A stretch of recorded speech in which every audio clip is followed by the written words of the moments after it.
Salut à vous très chers abonnés. Nous sommes très heureux encore une fois de nous retrouver à notre rendez-vous hebdomadaire sur notre chaîne préférée, Parole de Dieu au quotidien. Merci pour le temps que vous prenez pour regarder nos balbutiements. Merci au Père Vincent Zebo pour le travail qu'il abat pour l'évangélisation.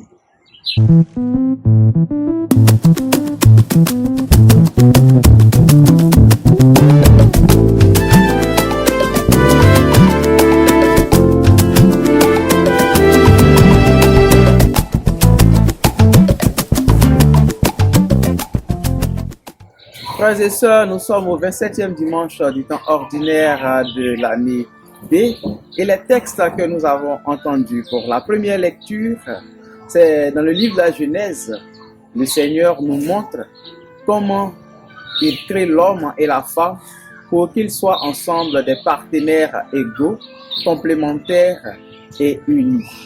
Pour la deuxième lecture, extrait de la lettre aux Hébreux, Jésus par sa passion et sa mort nous montre la vérité de l'amour qui est d'une part obéissance à Dieu le Père et d'autre part qui est la fidélité à la charité fraternelle. Quant à l'évangile que nous avons entendu tiré de l'évangile de Saint Marc, ce sont les pharisiens qui viennent proposer une violente question à Jésus sur le problème du mariage et de la répudiation. Face à ce problème, Jésus rappelle aux pharisiens l'intention première du Créateur qui a fait l'homme et la femme des personnes égales en droit et en devoir l'un à l'égard de l'autre pour qu'ils soient unis.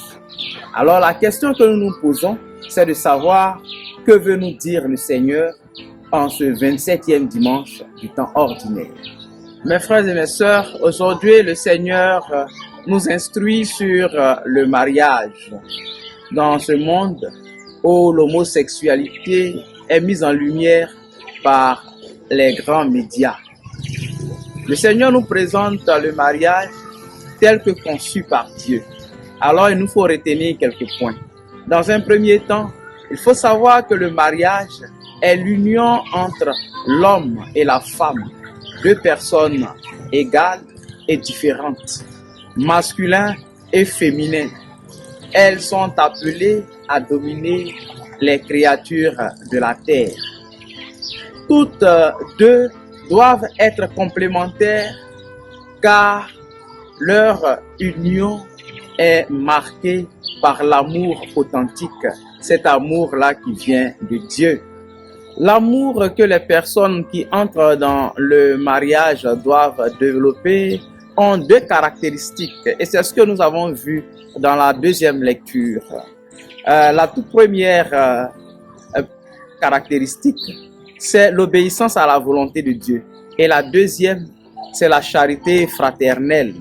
Ces deux éléments sont contenus dans la mission salvifique de Jésus-Christ notre Seigneur.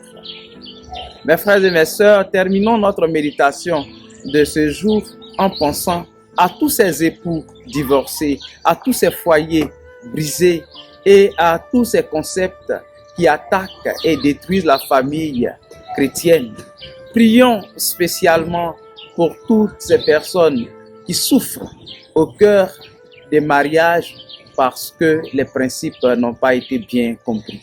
Et demandons à Dieu de nous aider à progresser sur le chemin du salut. Le Seigneur soit avec vous.